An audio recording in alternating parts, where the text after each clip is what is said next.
Today we're checking out the RTX 3060 Ti, which is an unusually named GPU, seeing as there is no regular 3060 to speak of, but regardless, this is an exceptional GPU at the $400 price point, with also no real competitor in sight. So some questions that we'll be answering in this review. How close is the performance of this versus the $500 RTX 3070? Should you potentially wait for the standard 3060 or maybe a competitor from AMD? $400 buys you a ton of GPU power this time around, so let's take a look at what you need to know and what kind of performance you can expect. So first off, under the hood, how is this different from the recently released RTX 3070? Because they look pretty similar on the surface. Well, the memory configuration is identical between these two cards, 8GB of GDDR6 with a 256-bit bus width. Then, in terms of the GPU boost clock, only 60 MHz separates them on paper, and in reality it's a lot less than that. The difference comes with 8 less streaming multiprocessors for the 3060 Ti, resulting in 17% less CUDA cores, RT cores, and Tensor cores. But for a 20% reduction in price, that trade-off might just be worth it. Total board power comes in at 200 watts, and the 3060 Ti shares the same compact Founders Edition cooler design as the 3070. It's just in a much lighter silver compared to the dark gray of the 3070. So could this be the new $400 mainstream GPU king? Well, I think the obvious answer to that is yes, and that's because this is the cheapest GPU among the current generation of GPUs between Nvidia and AMD. As a reference, take a look at the performance jump over the last generation RTX 2060 Super. Here at 1440p in Red Dead Redemption 2, the 3060 Ti is 25% faster. Demanding games like this at 4K really will test this GPU though. For the most part, you will get more than playable frame rates, but as we'll see, 1440p resolution is really where this GPU shines. Nvidia were also very careful not to compete too hard against their own card, the RTX 3070, although in some games it is pretty damn close considering the $100 price difference. In the new Assassin's Creed Valhalla, there was just an 8% difference between them at 1440p on average, although this is one of the smaller margins that I measured. In fact, there was a 14% difference between the 3060 Ti and 3070 on average between the 10 games that I tested at 1440p, but there were a few games in that mix that saw upwards of 20% in favor of the 3070. So in my opinion, the two can coexist quite fine, and the $100 difference is enough of a separation. Also, an interesting comparison, AMD's last generation RX 5700 XT previously represented excellent value at the $400 price point,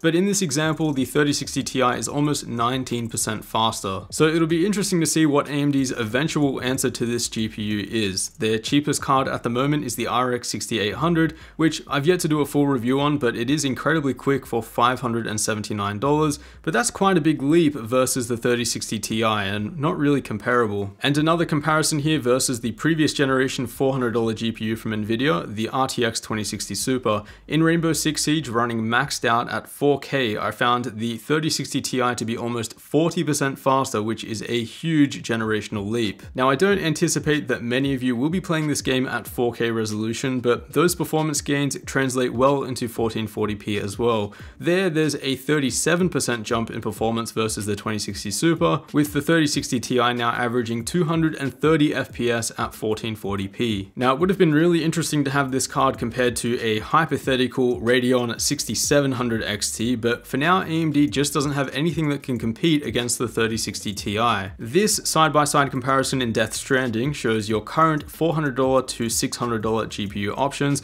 with enough cash separating each one that, in my opinion, any of these three GPUs are worth picking up. In this example, Death Stranding is running at 4K max settings. We've got the 3060 Ti averaging 64 FPS, the 3070 averaging 73 FPS, and the 6800 averaging 84 FPS. If you are one of the few gamers using a 4K monitor or perhaps a high resolution ultra-wide, I would steer you in the direction of those last two, and also the RTX 3080. For 1080p and 1440p though, the 3060 Ti feels like a great deal at $400 US. Also keep in mind that most of these games have been benchmarked at the highest graphics preset. There's plenty of headroom for a higher frame rate if you don't mind dropping things at 1 or 2 tiers. Star Wars Jedi Fallen Order showed the smallest difference between the 3060 Ti and 3070 in the benchmark stack, only a 6.7% difference separating these two at 1440p resolution. So for most games, the 17% reduction in CUDA core count is represented fairly accurately, but there are some games that will play a little bit closer between these two GPUs.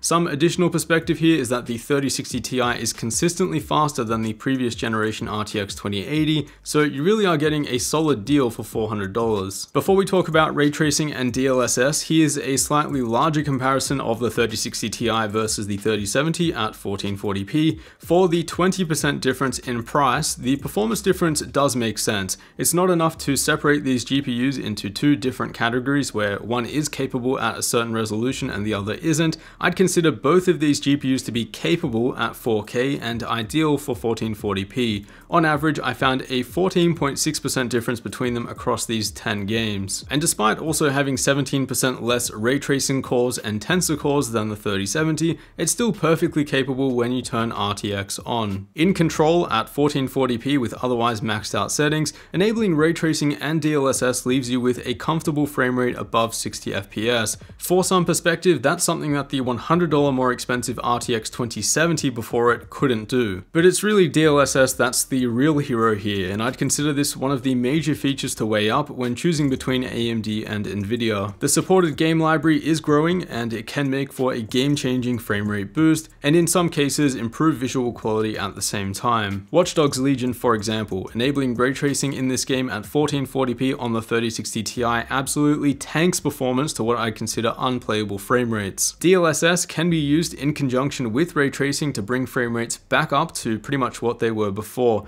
Without DLSS in action here, many of us wouldn't consider that a worthy trade-off. Now, of course, you can enable DLSS without also enabling ray tracing, and that's where you can make higher resolution games a bit more viable. Here, for example, running 4K with the DLSS balanced preset is really the only way we're able to play at this resolution. Now, on the note of production workloads such as Blender, V-Ray, and video editing in DaVinci Resolve, the 3060 Ti is super capable for the money. I'm tempted to call this a little budget production workload GPU, but when it's beating a 2080 Ti in Blender and V-Ray, I think it deserves a bit more credit. It's also perfectly capable for video editing, and the 8GB of video memory will be plenty for editing 4K video. In terms of clock speed, I saw the Founders Edition 3060 Ti to average out to 1900 MHz flat after 30 minutes in Heaven 4.0, and that's just 20 MHz less than the 3070 Fe. Then thermal performance between the two was pretty much even at 70 degrees C.